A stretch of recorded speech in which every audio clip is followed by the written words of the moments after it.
Hello, everybody, and welcome to another Hobby Cheating Q&A live. So, once again, it's the middle of the month. Here it's December 15th when we're recording this. And once again, we're going to sit down for about an hour, and we're going to talk through all your hobby-related questions. I'm going to do my best sitting here in my chair to answer all the questions that you drop in the live commentary / suggestions over on the side. Looks like we're live and there's many people in there now, so feel free to start firing them off. The idea here is that you ask your questions over in here, whichever side it happens on. And I'll do my best to share whatever insights I have on them. I can't always promise I'll answer everything, but hopefully at the very least, I can point you in the right direction or give you a couple ideas or something like that. As always, I'll just try to do my best. That's what we try to do with every model we paint. We just try to do our best. So here you go. This one's a little later in the day. I just got back earlier today from spending some time away with my wife. So happy to be able to do this today. I'm finishing up, now that I'm back in my chair, I'm just finishing up work on my Arch Warlock. There'll be a tutorial coming out next weekend on copper. Stuff like that. He's Mr. Non-metallic metal, this guy, let me tell you what. And so, yeah, we got a lot of fun things in the pipeline, but looking forward to your questions. And hello, everybody. Hello from all over the world. I know this is later in the day, so this is probably rougher for some of our European folks. Hopefully it's not too late. Okay. So first simple question, which was, how do you join the PMP group? On any of the videos I do about the PMP, I link the video, or I link the community down in the description. Just go click that link and say join. That's it. That's all there is to it. So just go back into the videos and find anything that's labeled as PMP, and you'll always find a link to it in there. Easy enough. Okay. Crazy Horse, Anthony, how did you find it difficult to work with a 3D printed building? A little bit, yeah, but not crazy. So, like you said it. So Anthony was nice enough to print me that building right there. That's the base for my Slaanesh Archaeal. And when he had printed it, he printed it at a relatively high quality. I know that like the quality of this has to do with like how thick the layers you are. That's what I understand. I really don't know that much about 3D printing. But I know he set it at such a rate that it probably took a long time to print. And so basically a little bit of sanding, one of those filler primers that you go get for like auto body parts or whatever, pretty much made it not too much of a problem. So no, on the whole, I found it not that much tougher than say like a high quality GW plastic, a little bit more, but I don't know that I'd use it for competition without maybe even going up to a higher quality than that or spending a lot more time with it. But for like a centerpiece, the army, no, it was perfect. It was great. Speaking of which, Anthony, I need to ask you about many more buildings for my larger project. Anyway. Okay. Let's see. Radio Free Hammerhall. What's up, Paul? Not really a question, just a comment. Finally broken down and put all of his paints in droppers, thin them out, and like 10 minutes of my painting experience is 100 times better.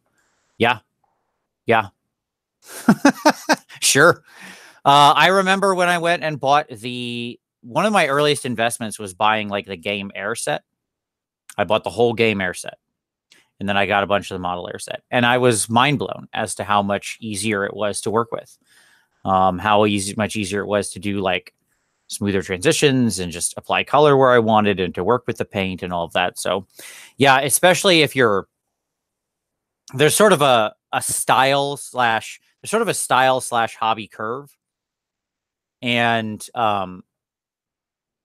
where you like, depending on where you fall on that, that's such a perfect paint for what you're doing. It's like this perpendicular axis. Should chart that out sometime, but good. I'm glad to hear that. All right. All right. Felipe Paleo says, I'm about to start a Necrons army. And yes, I know.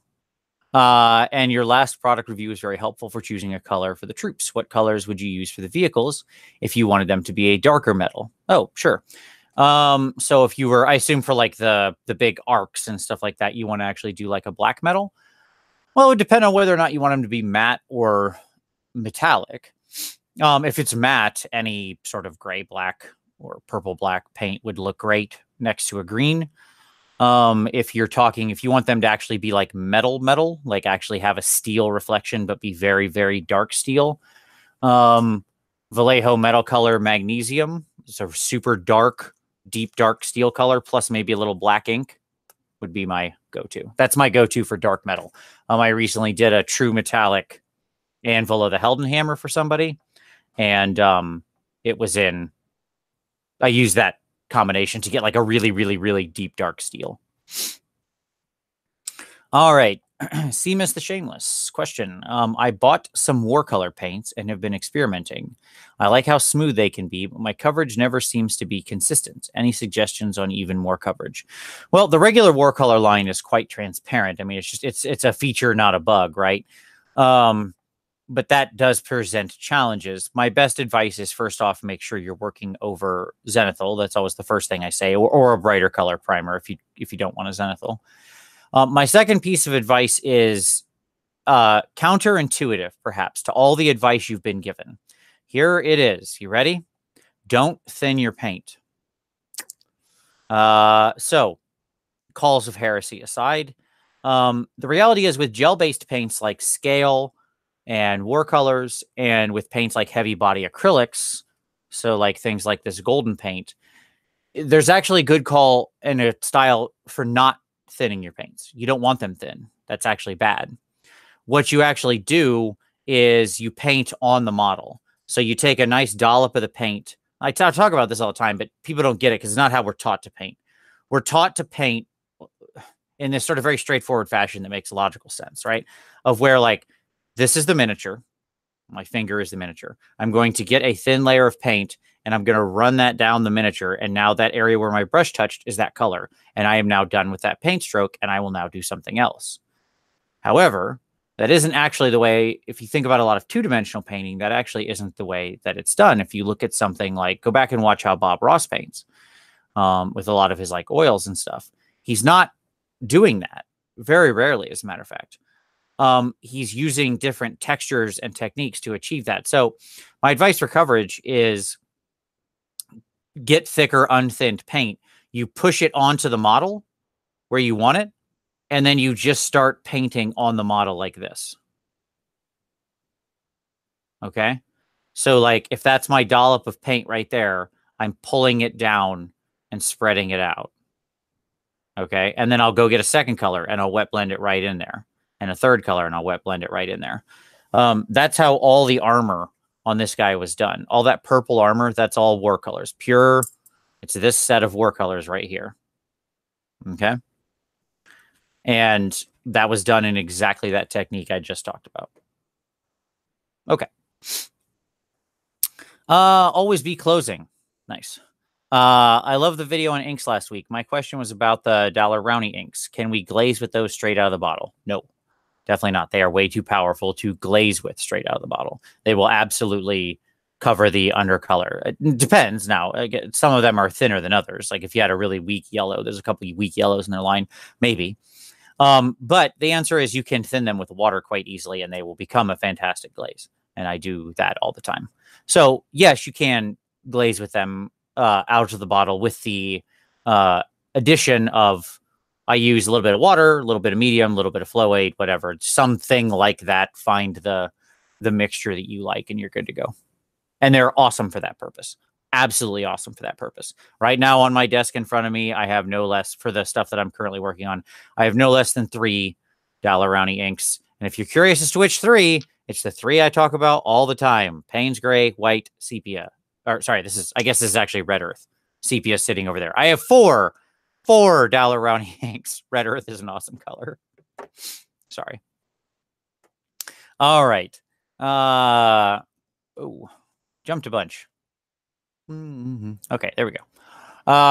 Sasha S. I'd like to learn non-metallic metal, but I really don't think it's good for painting whole armies. What is your take on that? I agree with you, Sasha. It is not good for painting whole armies. It is, in fact, horrible for painting whole armies because it is an incredibly time-intensive style. Now, that's not to take it away from somebody like Oscar Lars, who famously has done his army in Stormcast, or his Stormcast army in all non-metallic metal. But I mean, if you look at it, and he's been open about it, it's a struggle to get things painted in time, right?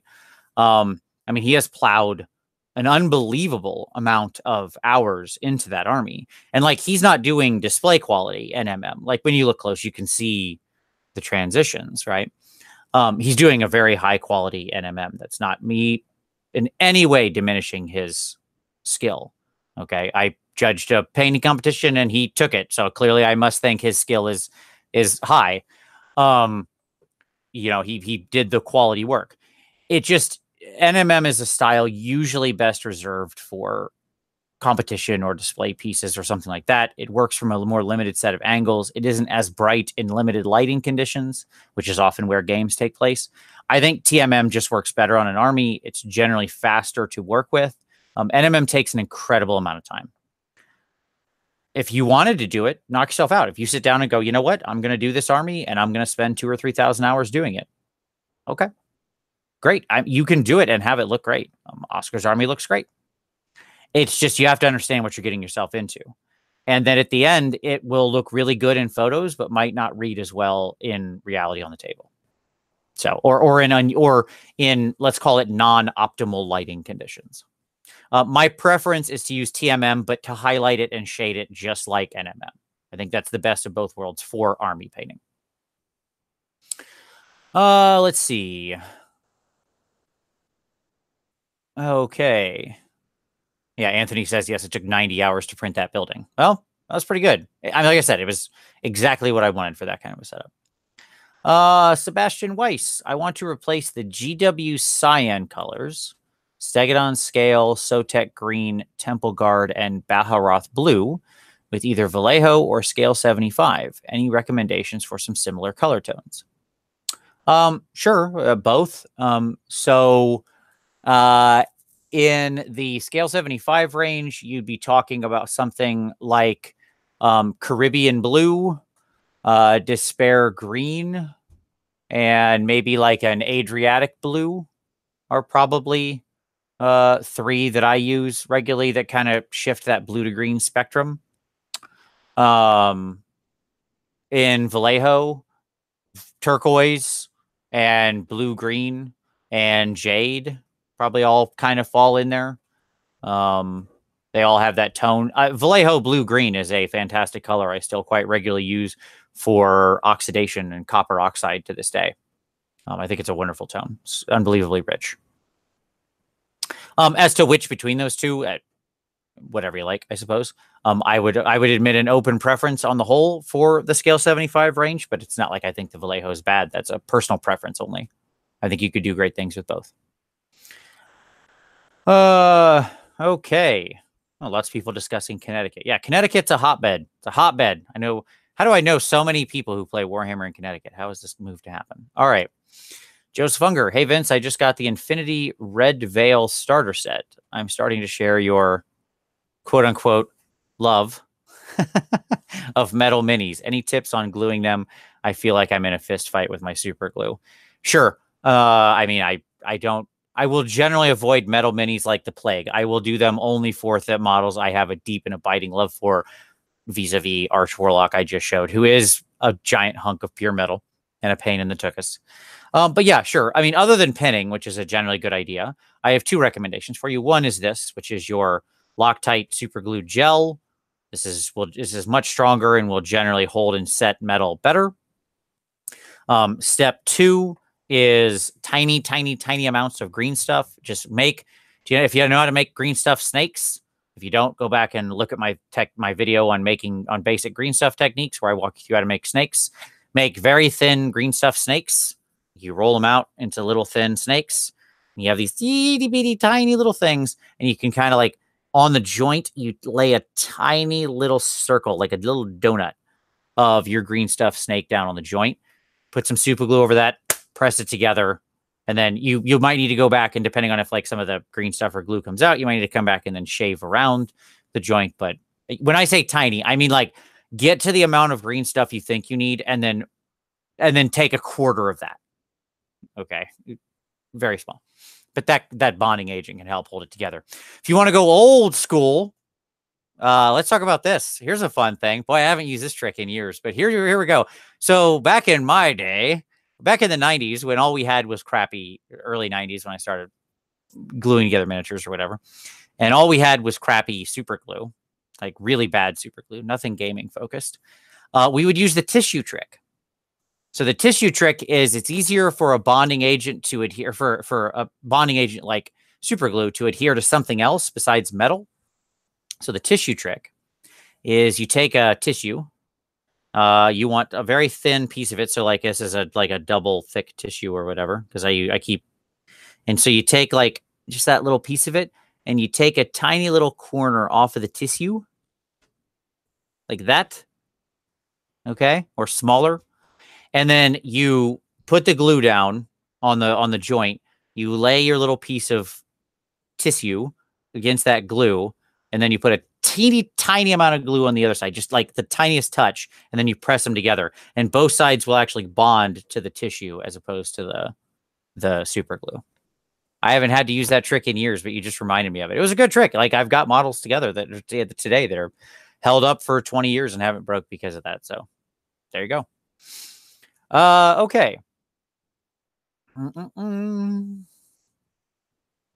Oh, when did I start using a miniature holder thing? This thing he's asking about, this little Juby Jube. I don't. I use this one occasionally. I like it for single miniatures.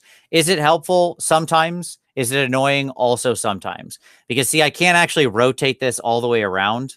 It will hit the halberd. So I have to constantly be like moving it to different sides if I want to work the front or the back. But it is a much more comfortable position to hold the miniature like this, where I can actually get my hand behind it comfortably. And it does keep it more stable. Your next question is going to be, where is this from? And the answer is, I don't remember. I got it at Nova from one of the vendors there, who's a very nice person. And I'm sure if you go look at the Nova vendors list, you'll see them. I don't know who it was, but yeah, I find it helpful-ish. How about that? I wouldn't try to use it on like an army where I'm batch painting like 10 troops or something, or 20 troops or 50 troops. I wouldn't do that. Okay. Chris Velasquez, with Wrath and Rapture coming, it's a fun tongue twister, out, and the current product range, best way to start a Slaanesh army to cover the essentials. Assume 0 Slaanesh models owned currently, and for both 40K and AOS.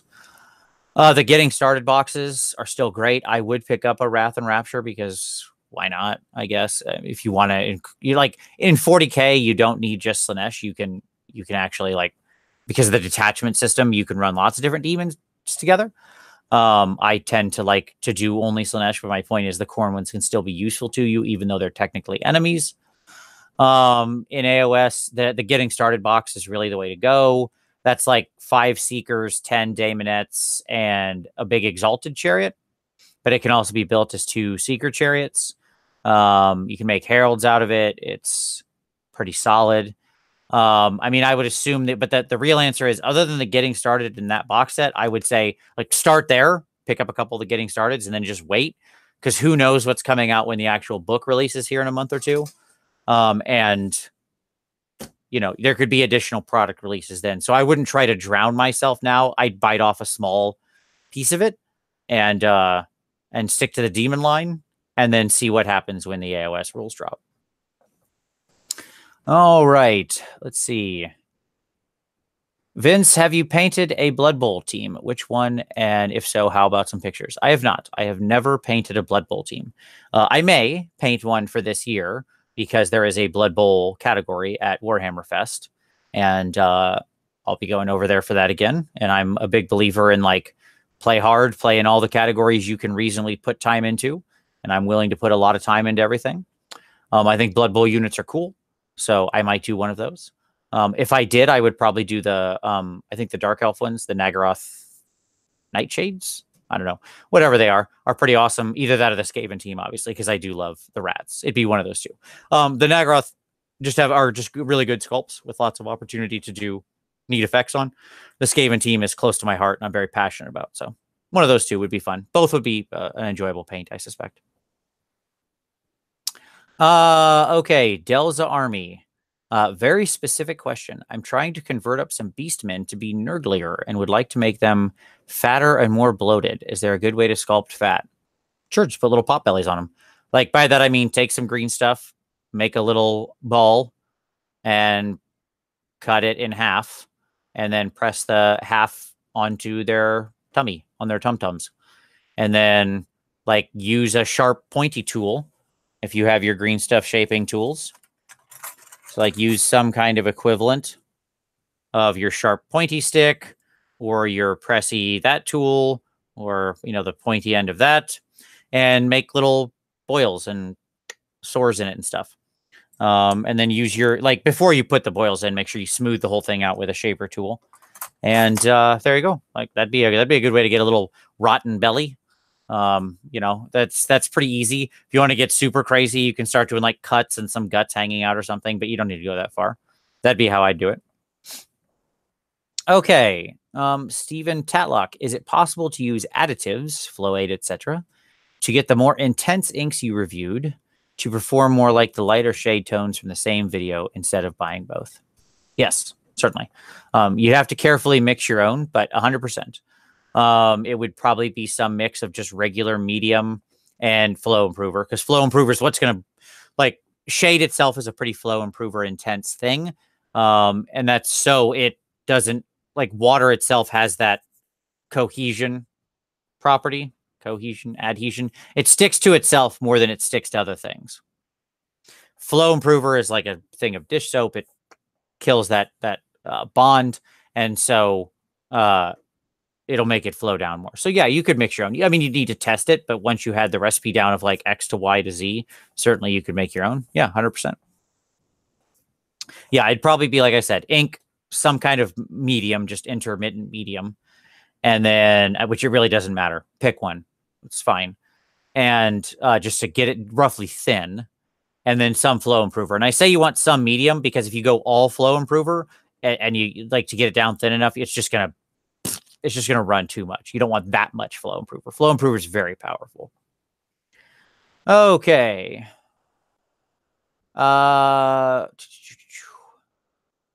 Some wargamers praise Badger. So Matthias Schaefer says some wargamers praise Badger Airbrush Stynylrez primer as the best model primer on the market. Any experience with it? Sure, I use it some. I don't know that I would call it the best, but it's certainly great. For my money, I either use the Vallejo, standard Vallejo primer or Badger. I think they're both excellent, amazing primers. I've never had problems with either.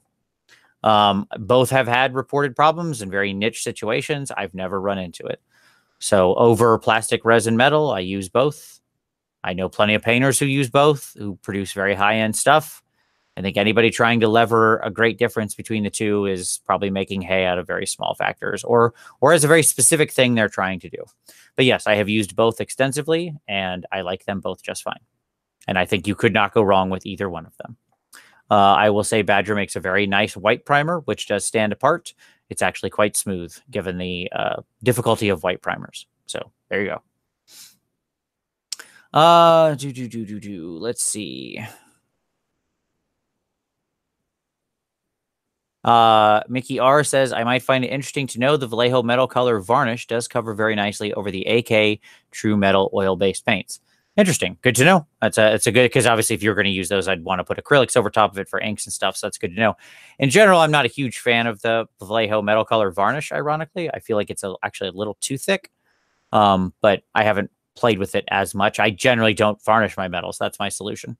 But if I had oil metals, you'd really want to varnish them at some point if you're going to put acrylics over top. Okay.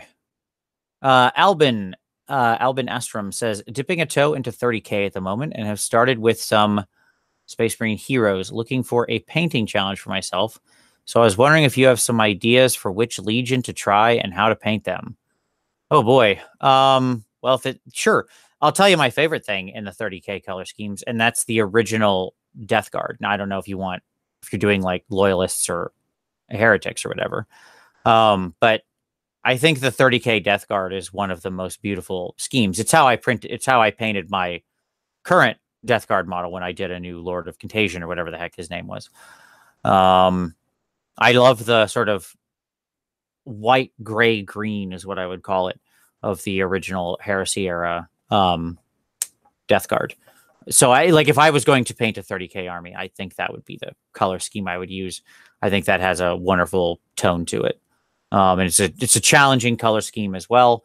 The paints I used for it were mainly the Vallejo Model Air Cement line. So cement gray and light gray and cyanide gray and duck egg green. And that's probably the main stuff. I need to do a video on that white armor sometime. Somebody had asked me for it recently, but I think that's a cool scheme. So there you go. That's my money. Okay. Alexander says, when you prime Zenithal with rattle cans and then use glazes or inks to paint, how do you avoid it's getting too dark and fizzy? You prime with Zenithal with rattle cans. Okay. How do you avoid it getting too dark and did you mean fuzzy? Do you mean like the fact that your rattle can will tend to have more of a like actual particulates, because the particulates that come out of a rattle can are larger? The answer is with your rattle can, you prime from farther away and longer. So what I mean by that is like if you're normally priming from, let's say, 6 to 12 inches, take your Zenithal color up to like 24 and just do multiple thin rounding coats from like 2 feet away. So you get this very gentle mist that covers the thing. It's a tremendous mess. And you want to do it, outside, obviously. Don't ruin your carpet or basement or whatever and kill yourself with fumes. But farther away is the better answer. And then it can work. It's generally not bad. You may, if you still have a little bit of an edge there, just use a slightly thicker, darker color, and you can kind of cover up that fuzz. Now, I'll say personally, I only Zenithal with an airbrush, so there you go. With the exception that I shouldn't say that, terrain. I still do terrain Zenithal with rattle cans, and that's my trick. I did exactly that with that giant gladiatorial arena that I painted for my Daughters of Khaine display board.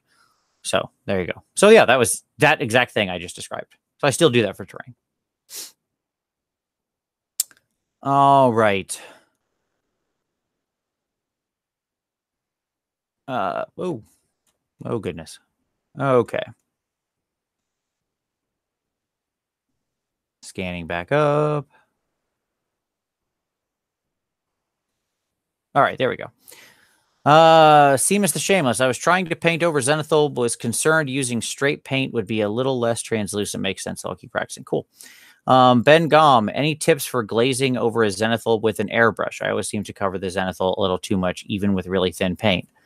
Thin it more, use less air pressure is my answer.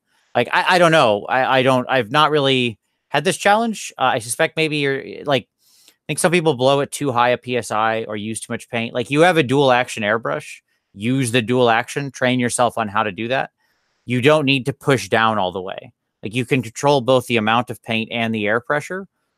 Be less. If you can't, if you don't have the control with your finger to do that, which by the way, the answer is use your finger and your thumb.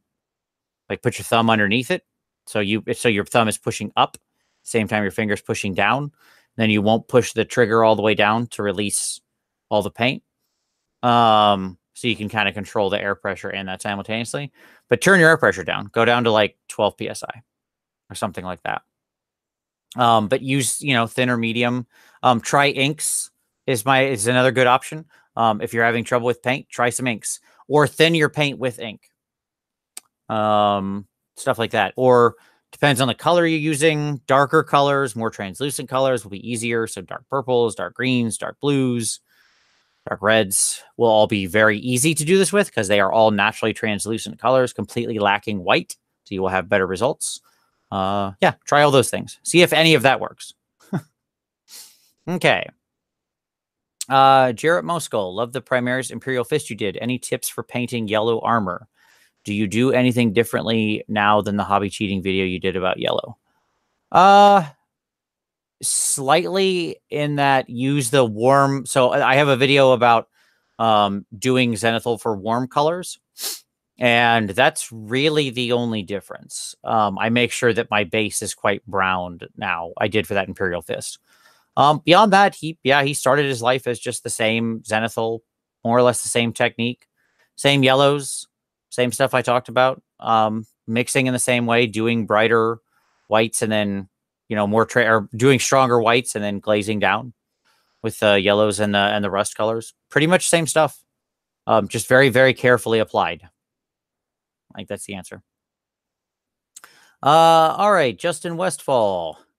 Hey, Vince, I just entered my first painting competition a few hours ago, so wish me luck. Good luck. That's awesome. And way to go. What kind of specific questions should I ask the judges when looking for feedback?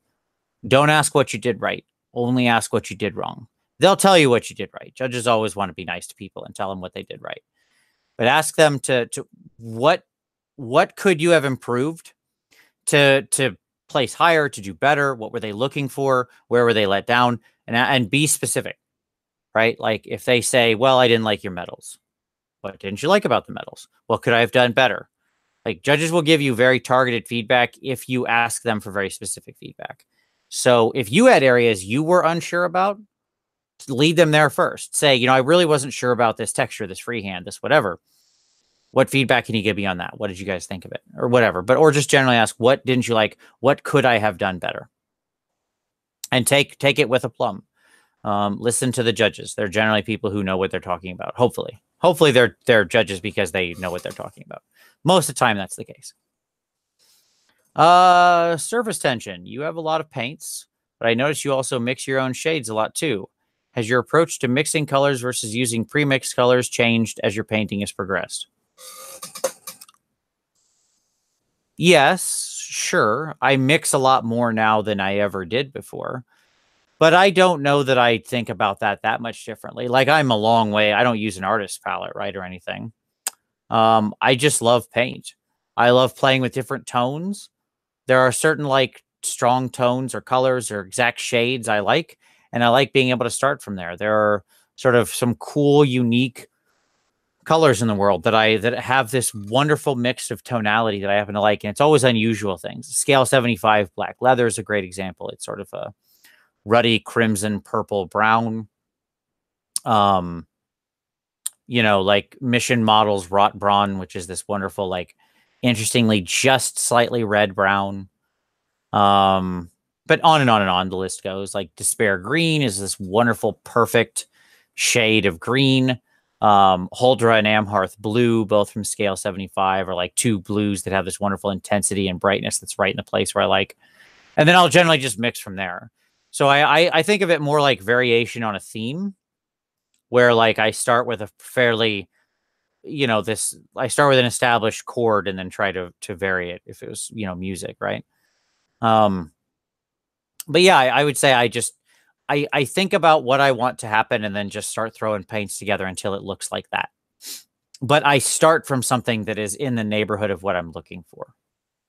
So in other words, like if I might want to do a lot of different things with a crimson, I might want to push that crimson into purples and blues and have white highlights and have some, very deep off-color shadows. Okay, cool. I'll still start with the crimson that I really, really like, and then I'll just kind of mix from there. But I do have a lot of paints, and I just got my 4th rack. I'm really excited. You guys, this is exactly the opposite of where my camera's looking. But I have these like 60 or whatever nail polish racks that I have. I have 3 of them completely full. Just got my 4th one. It'll be full soon. And then I also have like the stacked racks over here that hold 60 or 100 or something, and I have 3 of them full. So, I mean, I don't know how many paints I have. I've never bothered to count, but I will say it's an outrageously large number. Just because I love paint. I think paint is cool and fun. And there's even more brands releasing now, and I want to buy them all and try them all. So we'll see. Okay.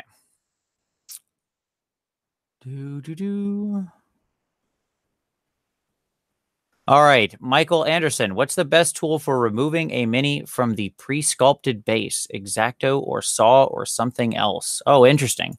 So where it's actually attached to the base, like its feet are attached to the base.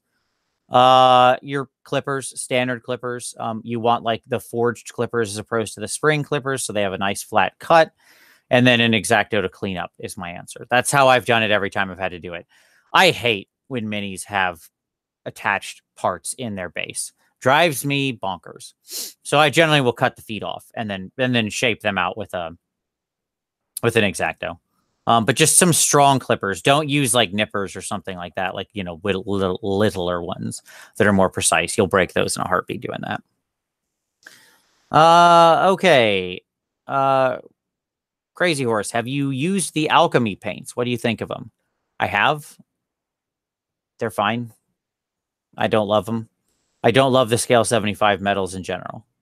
And the alchemies are, you know, sort of color shift effects on those. They're not my favorite. I don't think there's anything wrong with them. It's just I'm not the biggest. I'm especially not a fan of the gold. I like the silver line better than the gold line. How about that? The alchemy stuff that's in the silver, I think, is better. I think the alchemy stuff that's in the gold, I really don't like. So it's my personal take on it. I don't know if there's anything wrong with them. They're this naturally thin, transparent metal meant to sort of color shift your metals around. I think there are better ways to do that. I think that using inks and stuff like that, intense inks, the Metalsmith ores or your Daler-Rowney inks or your actual intensity set is just a better way to get at that. Personal opinion. Let's see. Arthur, do you remember the question he wanted to ask for the past 2 days? No, but I'll try to think of it. Telepathically, Arthur, I'm reaching out to you. Okay. Marcello Genovese. Holy crap, that is a sweet name, dude. You have an awesome name. All right. I'd love a video on your desk setup. I cannot fathom how you organize and keep so many paint lines straight and accessible. Sure. I talk about it in my hobby setup, in my hobby setup area a little. But the answer is everything is organized. Everything's in a shelf. Everything has a place, and there is a place for everything. And every project I finish, all the paints go back to the exact place they belong. I can tell you exactly where every color that I have is at any given point in time. And nothing is random. Nothing is accidental. Everything's intentional. The short answer is they're organized by, I used to do the merchandising for a very large retail chain. I was the manager of merchandising, so I thought a lot about organizational hierarchies of product displays. Who knew I was training to set up my paint racks? But they're all organized by brand at the top of the hierarchy. And then color underneath that. Right? I'm sorry. Then type underneath that. Apologize. Tier 2 is type. Type meaning paint versus ink or something like that. Or shade. And then tier 3 being color. So they're all organized in rows of their colors. So like, where's my War Colors Ochre 3? It's right there. Right? It's in the War Colors section / Ochre section / middle of that. Right? Because it's 3. So 1, 2, 3, 4, 5. There you go. But sure, I'll say it's probably a good idea for a video to talk about like paint organization and desk organization. Organization is the absolute key to being efficient when you're painting. A lot of people are like, oh, I'm just messy. I'm just an artist. I don't know. I don't have time to clean up. That's cool. I mean, if you don't mind wasting tons of your life and being less efficient and painting less miniatures and being more frustrated with the hobby, if you don't mind all those things, then knock yourself out. You know, you do you. But if you spend, let's say, a couple hours organizing things once, and then just after every project, reset your station, you will be amazed at how much faster and more efficient you paint, because every color you want, it's right there. It's right there. It's right there. I grab it. I use it. I put it back. Now, if I'm just doing it once, like if I'm doing a big project, I set the colors out on my desk. I work with them for the whole project. I put them away. Knowing where every tool you have is, so you can quickly access it, keeping them all within reach, will make you faster, better, more efficient. You will be less reticent to sit on hobby. You will achieve more when you sit down. You will be more happy because you are more productive. You will accomplish more. Organization is the key. Okay. Let's see. Do you have any plans to paint any of the minis from a Song of Ice and Fire, the board game by CMON? Nope. They don't really interest me. I mean, like, I like Game of Thrones well enough, but nah. Like, the game doesn't interest me, and I like weird figures and things that are very different. This is a good example of a figure that I like. This is one of my favorite figures ever made. This is a giant rat wizard in power armor with a lightning halberd and a metal piston-driven claw with a liquid plasma gun in the middle. This is the kind of thing I like. I like weird things.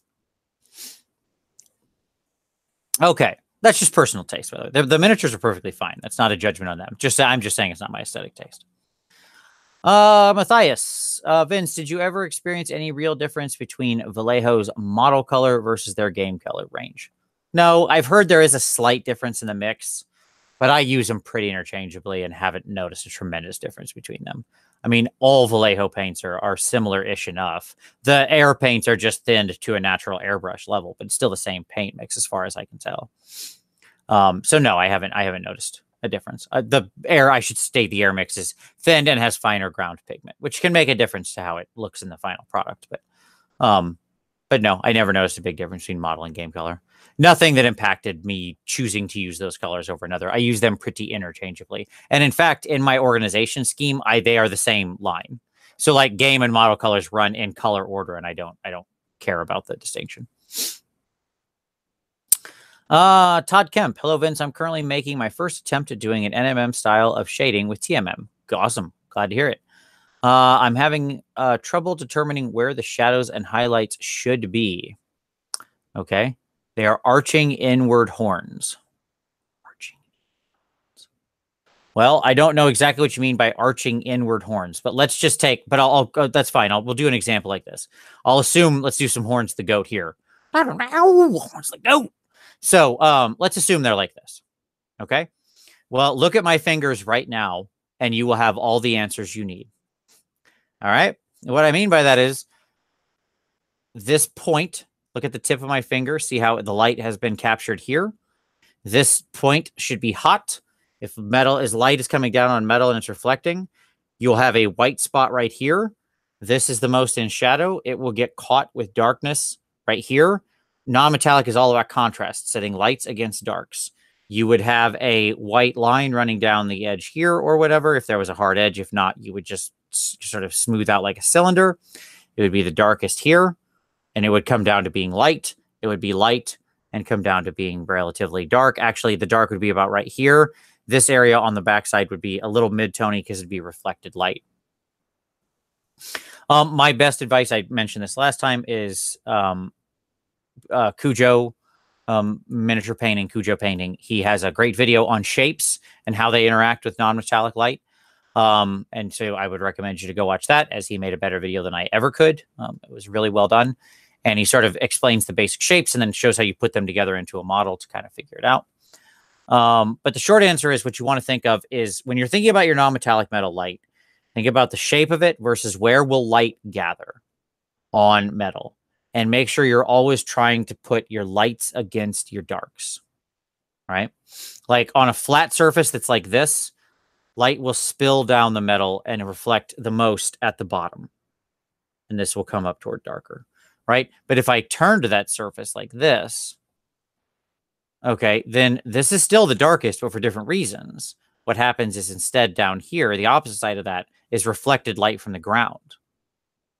Right. And then this is the darkest. And then up here, you know, whatever. Like, you just need to think about where your light source is vis-a-vis the metal. Okay. Hopefully that helps. If you want to join the PMP, which I would recommend, there's lots of people there who can help you out with it. But horns are a tough shape in general. My best advice for understanding NMM is, if you want to practice it, Stormcast or Swords.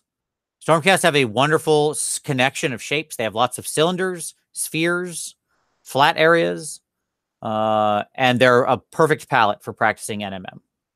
And then you can watch like Ben Comet's video too, where he does it, and you can sort of follow along, and you'll start to get where the light is gathering, what's edged, what's not. Swords are great too, because you can, where a sword gets highlighted varies a lot based on its angle vis-a-vis the light source, right? So it can be a good way to learn.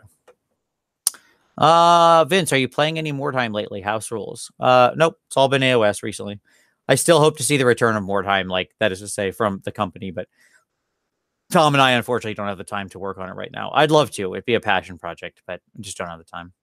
And I'm afraid that at the time I finished it, they would just print the actual rules and then it would all be for naught. Mark Carragher. Hi, Vince. Previously been reluctant to classify yourself as an artist. Yes, I do not classify myself as an artist, but that's correct. I do see us engaged in this hobby as artists, creative and expressive. You're a phenomenal artist. Is this reluctance humility? I don't know. Humility is like the wrong word. I don't know how you talk about being humble and actually be humble. I don't know what that means. I've never felt that I'm an artist. That's the best way I can describe it. I just don't feel like that. I don't know that I'm like a craftsman. I don't know what I am. I don't classify myself like that. When I think of artists, I think of people who do things that amaze me and blow me away as far as the art they're able to create. And maybe it's because I don't make things that impress me as much as things I see other people make. When I look at somebody else's stuff, I'm always humbled by the incredible nature of their skill and the way that the things that they create. So even my best pieces always pale in my estimation to that of the artists I respect. And they're artists, not me. I don't know. I don't know, man. Maybe some imposter syndrome. Like I feel like I don't actually have the skills to be in that club. I'm sure that's part of it.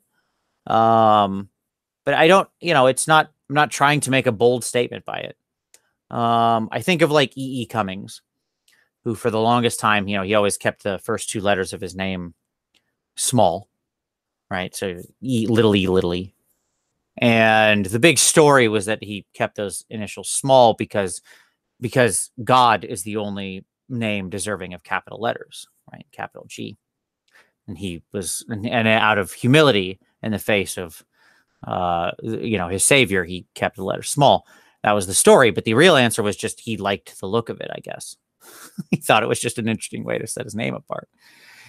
So, my point is that like, I'm not trying to make some grand statement by saying that. It's just how I feel. I like, if what I do ever inspires you or helps, that's awesome. That's why I do this. That's why I share this. And I love to hear that. But I'm not, again, that doesn't, I hope that what I do helps people. That's what I'll say. And if what I do inspires people, that's also awesome. But if I'm an artist, then we're all artists. So I'll accept that. But, and that's fine. I'll accept that definition in that statement. Because I do believe that in that regard, we are all attempting to create art. And I do believe miniature painting is art. It's just a very personal sense I have. I was probably too long-winded, but there you go. Okay. The VDNH. Okay. I don't know what that means, but all right. Hey, Vince, there is a theory about highlights which says we should use not just brighter colors for highlights, but we should take a step towards yellow on the color wheel to get more realistic. Is this necessary for miniature painting? Necessary? No, nothing is necessary for miniature painting. Depends on what you're trying to accomplish. Now, why? Let's deconstruct why they're saying that. Artists use a step toward yellow in the highlights for two reasons. One, yellow is the brightest color. So it has the most luminescence or whatever it's called of the colors in the color wheel. Two, yellow, so hence it will give the most realistic look of light because it's the brightest. Two, most of the light we are exposed to in our life is warm light. Warm being yellow tinged light. That is to say, there is a giant ball of gas not very far away from our planet that's nice enough to let us rotate around it and keeps us warm and stuff.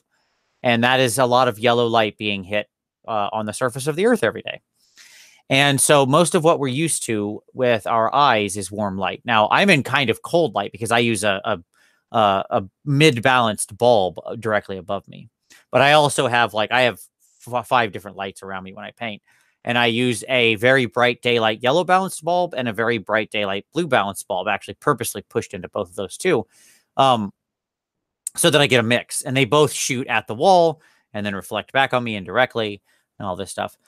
Now, so if you're looking to replicate and you want it to feel more realistic, you want it to feel more like a miniature that's out in the world in the sunlight, yes, a little bit of yellow undertone. It's so funny you asked this question. Watch my non-metallic copper video next week, and I discuss this because I use yellow as an undershade in the highlight to create the effect of a warm reflected light. Your question is prescient. But I don't always do it. Depends on the surface. So no, you don't always have to.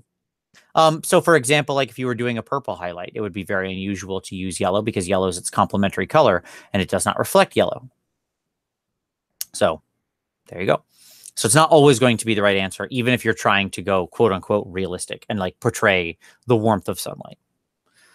So that's my thoughts.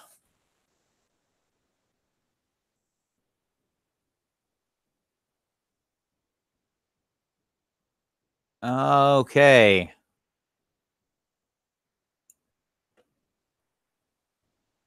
Okay, Tim Kundris, can you recommend a matte varnish? Yes, 100% AK Interactive Ultra Matte Varnish. This has become my varnish of choice. Ultra matte. You can mix it in the middle, you can mix it with paint, you can shoot it right through an airbrush. It's not toxic, it's acrylic. Well, I mean, it's toxic because it's varnish. You shouldn't drink it or anything. I'm just saying, like, you can shoot it through an airbrush with a mask on and you'll be fine. It's not like some enamel varnish or something that's like super crazy toxic.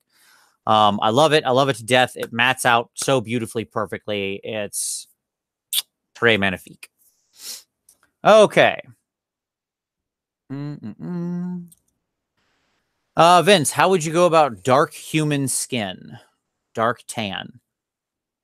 Depends on what you're trying to accomplish there. But the real answer is I would take, like, again, human skin comes in a very wide variety of tones. And all are perfectly valid in paint. You can get a lot into it.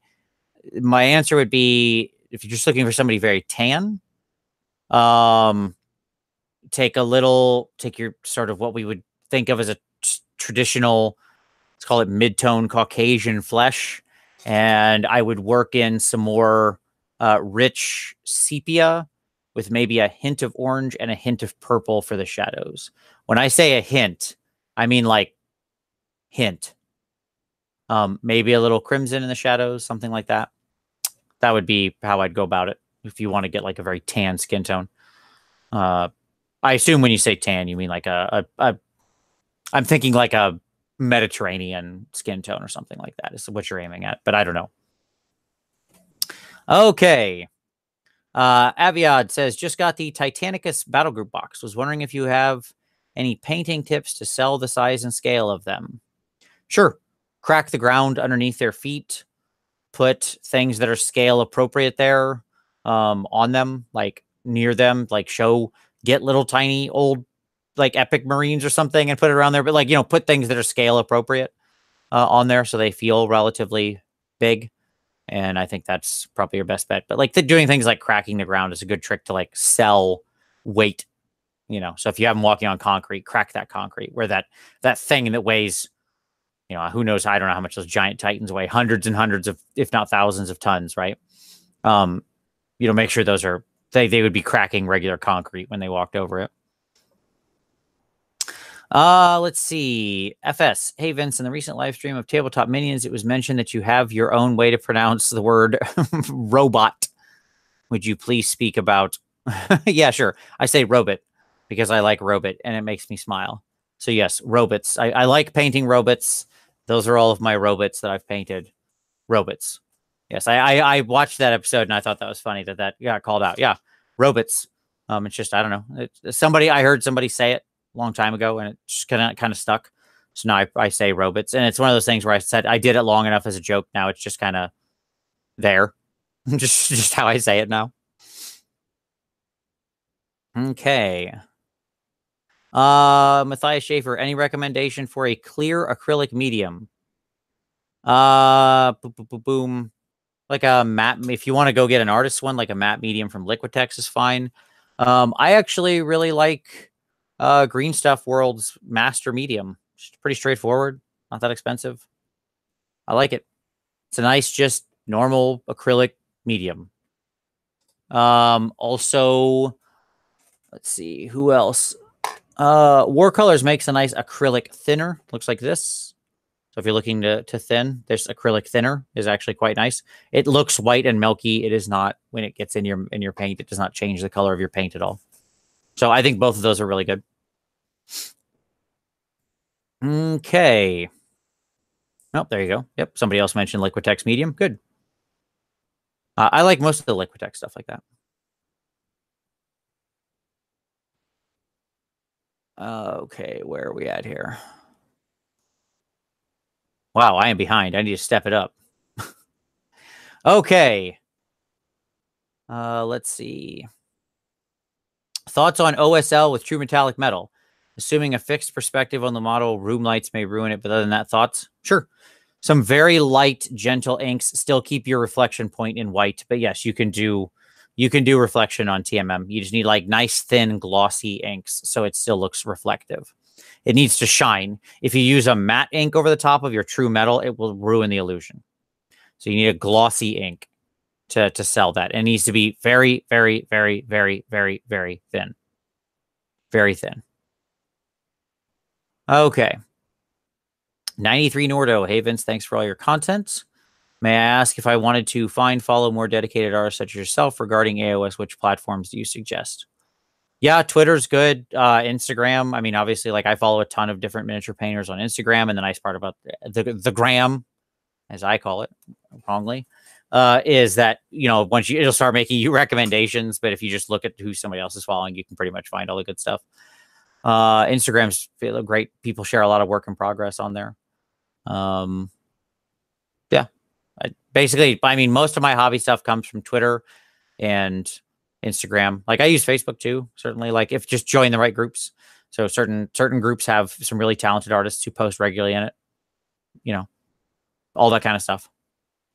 And then figure out who they are. If you see somebody you like on one platform, figure out who they are and go follow them on the other ones. Instagram, you have more control over like the content you're seeing, right? Whereas like on Facebook, it's Facebook, you see everything. Whereas with Instagram, I can be very precise about what I want to see. Let's see. Mickey Genver. I'm thinking of getting the Scale 75 flesh set to go with my Warcolors flesh. Do you think it will add much? Yes, I do actually, Mickey. Mainly in the range of the shadows that come with it. So the Scale 75 flesh set has an African shadow, an Indian shadow, and a Arabic shadow. I don't know. I don't remember what they are.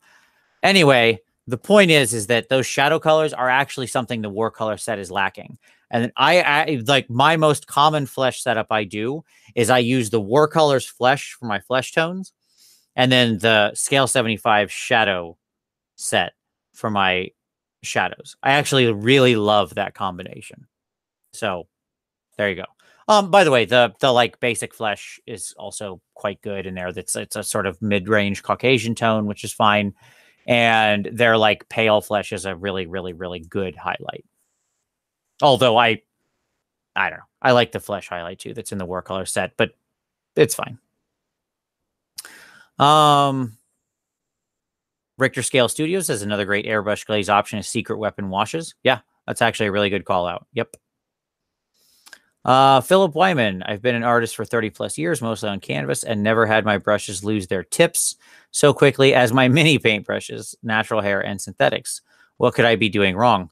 Well, I'm guessing if you're painting on like a canvas, you're not using a size aught brush or, you know, double aught. I mean, maybe you're the most precise canvas painter in the world, but you tend to use bigger brushes. And those brushes tend to have a lot more space in the belly or within the bristles themselves. The reason you are, losing a tip on a small brush is because there's just not that much brush that's there in the tip that it consists of. My answer is that's why I use synthetics for most of my base coating and stuff like that. And the hard work, I never put an ink or a shade or anything that's going to seep down into the ferrule in my nice brushes. I never use paint that's too thick in my nice brushes. Never base coat with my nice brushes. That's all for crappy synthetics that I can just that I can buy and, you know, big packs of 10 or 20 for $5-6 off Amazon, beat the crap out of them and then throw them in the garbage, and who cares? And then when I need to do my detail work, when I'm doing that I think of it like a focus. So the way I paint miniatures is I start broad, get these colors down, get the understanding, get paint down, and then you start working into a laser focus. You start refining. And when you get down about halfway in that refining process, that's when you get out the good brushes. That's my personal opinion. And I think if you do that, you'll keep a tip a lot longer. Also, make sure you use the side of the brush a lot more. Make sure you clean them regularly. Make sure you reshape them regularly. But, if you lose like 5 or 6 hairs out of a size 0 brush, that's your tip, right? I mean, that's because that is the 5 or 6 hairs that make up the real sharp point of the tip. So it's just easy to do. And it also could have to do with brand. I mean, I don't know. Some are tougher than others.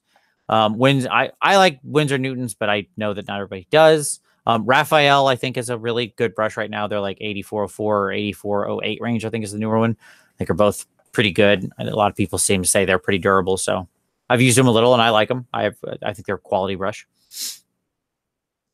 Let's see. Are you going to try the Creature Caster line of paints? You mean these? Yes. I've used them a bunch. They were used on that recent demon I did, and I'll have a review coming sometime soon. Let's see. What is your worst experience of sculpting? How did you overcome it, Marak? Well, I will never sculpt a mini. You're a much more bold sculptor than I am, Marak. I just, I don't know. I don't know that I've ever had like a really terrible experience where I just like completely binned something. With green stuff, the answer is if you duff it, you kind of like flatten it out and let it dry and then try again, right? Like if you're working over some layer or something. So the answer is just keep working. Yeah. Green stuff has a really long working time, right? As you well know. So like, it's hard to really ruin it. You just keep working it, keep pushing, keep changing your tool and smoothing and shaping until you get to where you want. It's really just a determination thing. Like you have to outwill green stuff. I will beat you into shape until I am your master, green stuff. That kind of thing. Let's see. What do you like to use for green stuff shaping tools? So I use a set of metal, like dentist tools type stuff. I don't know where I got them. I got them a long time ago. They look like this, right? And I use a set of these guys, which you can find anywhere if you just look for clay shapers or green stuff shaping. I use a set of these guys and then a set of these little things. This is like for your little balls on the end. They have little balls and you use them to make texture and stuff like that. So, and these are just these are cheap. You just get a couple packs of them. And if you just look for like clay shapers, I think is what you can find them under. I use and like all of those. Also, just a good old-fashioned toothpick sometimes is not a bad tool. Always fine. Trying to airbrush liquid gold. It's so hard, it's almost impossible. Would the metal acrylic line be good enough after some mixing and shading? Yes, stop trying to airbrush liquid gold. It is a recipe to blow your own brains out. Instead, get Vallejo metal color, gold and copper. Mix these with a little bit of silver to find the tone you want. It is how all my knights were done. And I assure you the gold on that is pretty poppin'. And that is exactly it. You just take it and you shade it afterward and highlight it and you work with it. It will make your life so much easier. Snarky Arts. How do you set up your video camera? I've tried setting my camera up on a tripod and I can't get a good angle where I can both record and paint. God, isn't that the question? It's a constant struggle. The answer is I use like a little boom handle here. Hi. That thing. And I put it up over myself right here at an angle and then paint. I think this is actually for microphones, but it works. Same connector at the bottom. It's not as tough. You'll have to replace it after some amount of time, but it works. How many paint pots do you own, Vince? Pots? Actual pots? Like this style? I total up whatever the number is of GW shades and glazes and texture paints. Like, Martian Iron Earth and Iron Crust. That is the number of pots I own. I do not own any other pots and never would buy any, except for these because I find those things all useful. Everything else I own is dropper bottles. Now, as to how many of those I own, I 5 or 6 or 700, maybe something like that. A lot. Too many, probably. Certainly too many.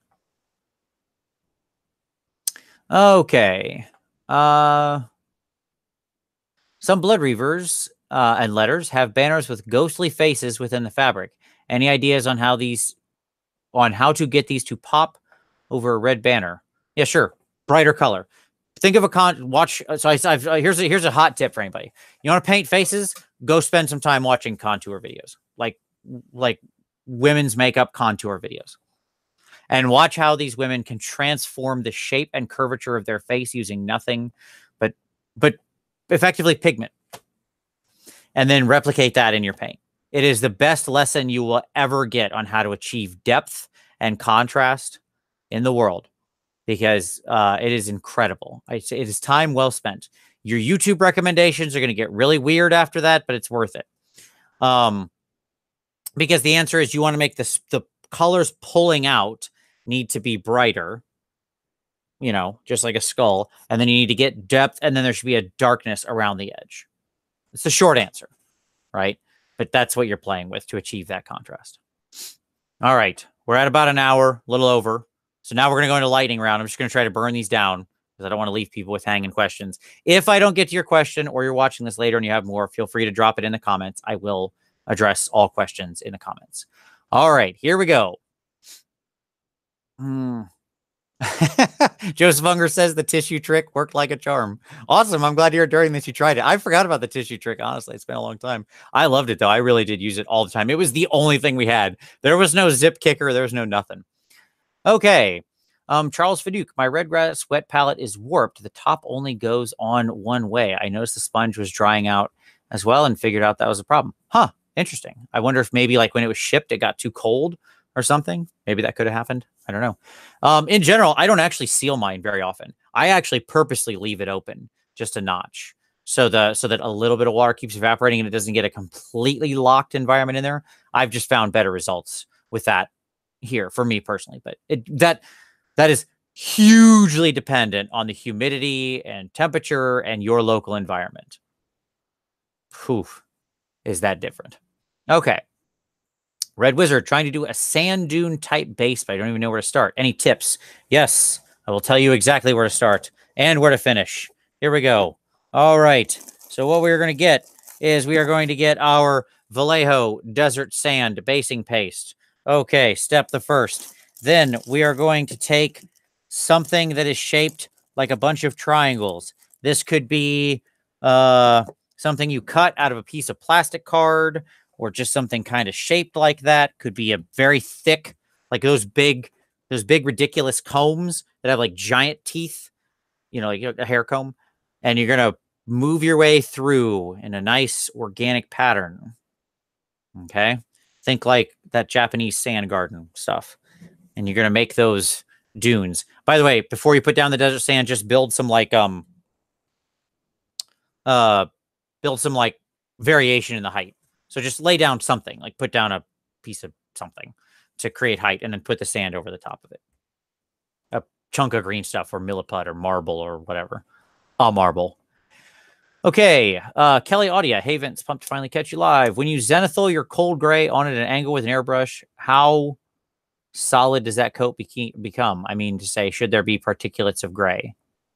Sure, if you looked close enough, it's an airbrush. There's always particulates. But it's a sort of thing that I just have a sense for now. I mean, I use it over the black gray, so there's not a huge delta between them. But yeah, sure, the edge of it's always going to be just a tad fuzzy. But I mean, I don't know. Here's a bust. That's what I did with that. You tell me. There you go. That's what I aim for. So, I mean, it's thinned, but I don't tend to notice it, is what I'll say. Any word on what happens to the PMP when Google Plus goes dark? No, not yet, but we're looking at some stuff. We'll stick together. Don't worry. Okay.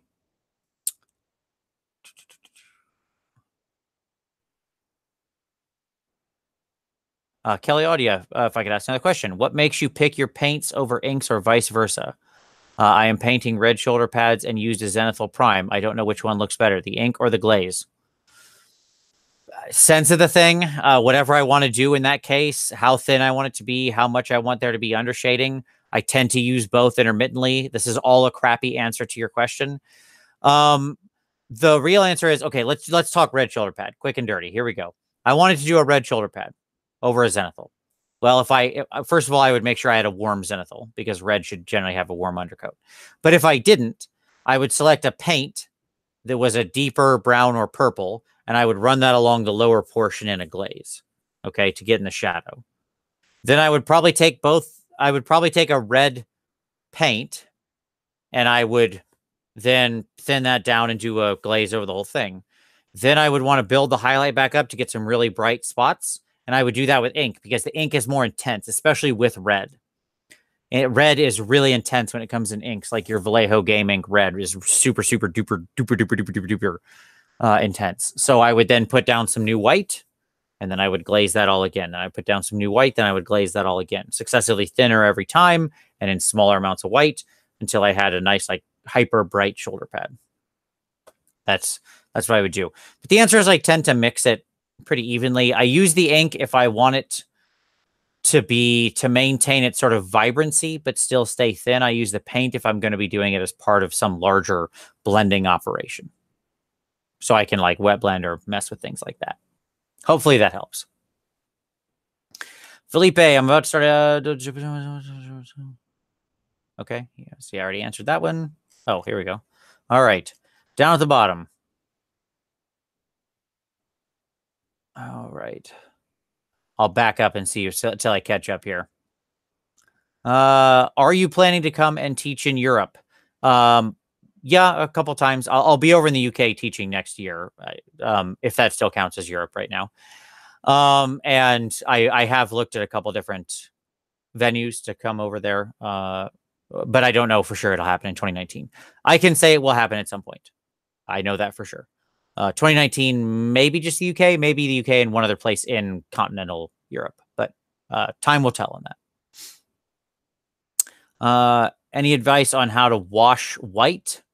Do you mean like actually do a wash with white? I've answered this before in a previous one. The short answer is don't do it. White shouldn't be a wash. Now, if you need to wash white, because I assume what you're trying to do is like a reverse highlight effect, like lava cracks or something. Okay. If that's what you're aiming at and you're trying to get white to be the lowest part, yes, I'll give you a simple, here's my cheap free way to do it. It's not going to look perfect, but here's the best way I can give you. Take some of this, your Daler-Rowney FW white ink. Make a mixture of this, some medium, and some Flow Aid, like we talked about earlier. And if you actually scroll up in the comments, you'll see somebody gave a ratio for how they make washes out of this. Make a wash like that out of this ink. It's intense enough. It has enough pigment. It should hold together and let you go with that effect. If you're going for like an inner heat effect, that's my best advice. Archer, I remember, would you consider doing a video on painting horses? Yeah, absolutely. Yeah, like doing a video on monocolor brown horses, but like, you know, but having them look different. Yeah, actually I have. I've thought it very much, Archer, because I've wanted to do a video on how to make horses look more realistic, and how to paint artificial texture fur onto horses. That's been a video I've had kind of on my list for a long time, but never really had a good excuse to do it. So yes, it is a thing I want to do at some point. Have you okay, Bethany Graham, have you tried the True Earth paints? I'm using their skin tones for my Cossacks and they stay wet forever. So easy to blend, but they separate quickly. I have not. Yet another range I need to try. I think like after I'm trying the slow fuse stuff right now with Creature Caster. I think the Chimera will probably be the next up on my line. I can only try so many of these at a time, I suppose. Let's see. Just bought a box of Harlequins for Kill Team. How would you tackle the diamond patterning? Lots of videos out there on how to do the diamond patterning. I would recommend you start with those. Short answer is you don't try to draw diamonds, you draw lines. So take the leg and you trace a line all the way around and you figure out your spacing and you do the next line all the way around. You figure out your spacing, you do the next line all the way around. If you want to get real sassy, get yourself like some 2mm Tamiya tape, run it around the model at an angle, and draw lines in between there. That's fine. And then flip it. Then do the X's, right? Do your lines from the opposite direction to make your X's, and then fill in your diamonds. Tim Curtis, can I use oil washes to darken panel lines on colored armor? For example, if I had a red armor like an Imperial Knight Carapaces or Blood Angel Marines, can I mix a dark red oil wash and use that? Or ink's a better choice? Yes, is the answer. I don't, depends on what you want to do. Both are perfectly valid. When I do my big knights, I tend to use inks. And I tend to mix a little flow improver and just kind of get them to go zoop right out there. You can do the same thing with oil. You can mix an oil wash into a panel that will, the sort of properties of oil washes is that they will fill that space very nicely. If you're talking about a Marine, you can do like an oil wash over the whole thing and then clean it up. You know, you wipe it back down, make sure you pull it out of there. You get a sponge, maybe touch up with a little white spirits, something like that. So yeah, all are valid, honestly. It just, you know, my answer would be experiment with all of them, but all are valid and will achieve what you're looking for. Let's see. How would you make transparent plastic, e.g. a CD case plastic, into something that is more white and translucent for floating ice? You ready? Here you go. Assume this is your icicle. This is the icicle. You leave this clear-ish. You glaze from here up, like in this area. You leave a little bit here, not. So maybe like, let's call it from here down to almost the bottom with blue, very light blue. Like the Guilliman blue glaze is perfect for this. Then you take a little white, you dry brush the top. That's it. Then take a darker blue maybe and run it down by the base. Another glaze here. You will get a thing that looks like ice. Let's see. Any tips on starting to paint Gundam models? Not really. I've never done Gundams. It says, you know, would mini painting skills translate? Yes. It's a lot of very similar techniques.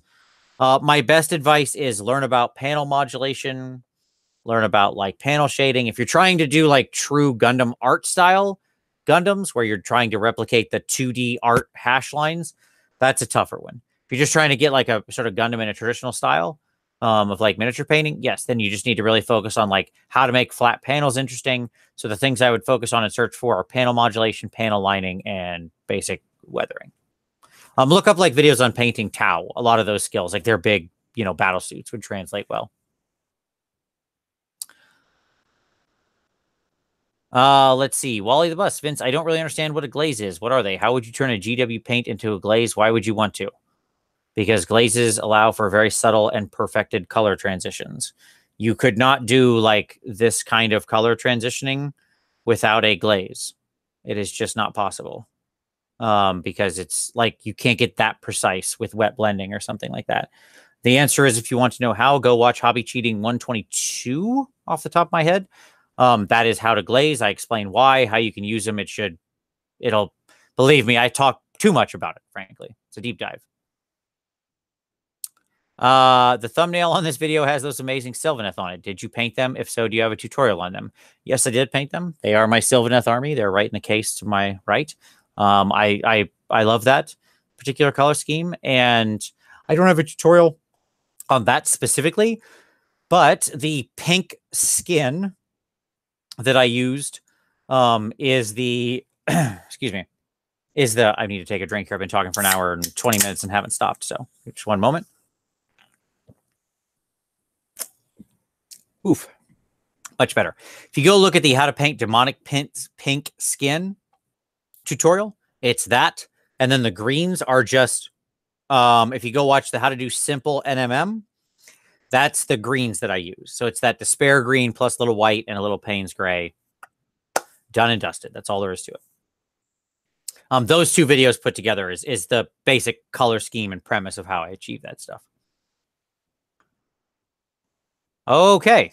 I think I got everything. Let's see. All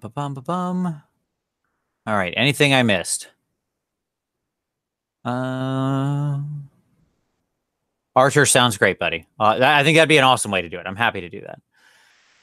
Let's see. When are you going to write a book? I've written 6 books, but they're not about miniature painting. They're about role-playing games. This is my last role-playing game book I wrote right here. This thing that's in the background. This is the cover of my role-playing game book. But that's okay. I'm not trying to hype that. I'm just I can't picture myself writing a miniature painting book. This is just a better medium. Videos tend to be a better medium to me to communicate it. But who knows? Hey, whatever the future may bring. What are the essential or major skills or techniques you focus on, or you would suggest if it comes to miniature painting? What tools do you master to concentrate on? That's a big question. I saw you would ask this question in the comments as well of one of the videos. So I'll give you the short answer here, but I'll give you a longer answer in the comments of the video you asked this on. Brush control, number 1. Color theory at the basic, number 2. Understanding how colors work together, what's bright, what's not. So what's transparent, what's not. Blending, just very simple blending. What are the components of blending? Glazing, wet blending, and so on. You don't need to master all these. These are all things you can explore over time. But just understanding what these things mean. And yeah, from that, all else flows. That's pretty much it. Like, you want to learn, I wouldn't tell you to learn anything. Like, you want to go learn non-metallic metal? Okay, cool. Go learn that. It's a great technique to practice because it's going to force you to learn all that stuff. It will force you to learn things like composition, color theory, light, glazing, blending. It will force you to, because you have to do all of those things to do non-metallic metal. But that's the basics. Like, the basics of this is how to thin and work with your paint, how to get the consistency you want out of it, and what's going to happen, how to get the colors you want in balance on a miniature. So like with the composition and color theory of a miniature, and how to control your brush when you paint with it. That's the basics right there. Once you've mastered those things, it's all just refinement. Like I said, I'll try to write a little more in there in your thing. All right. Oh yeah, I realized it's cut off. The name is cut off. It's called NGS, the Narrative Game System. That's the name of the last RPG that I did. Did more before that, but there you go. You'll see it in the back of many of my videos. It's just that's the poster of it. Done by one of my favorite 2D artists. It was so happy to have him come on and do our cover. He's an amazing artist. So there you go. He did much of the art, or a fair amount of the art in the book. We had something like 30 different artists come on and do art for the book. And it was a great thing working with them. But there you go. That's it. That is the end, folks. Okay, like I said, if you've got any more questions, drop them down in the comments below. I will be happy to help then.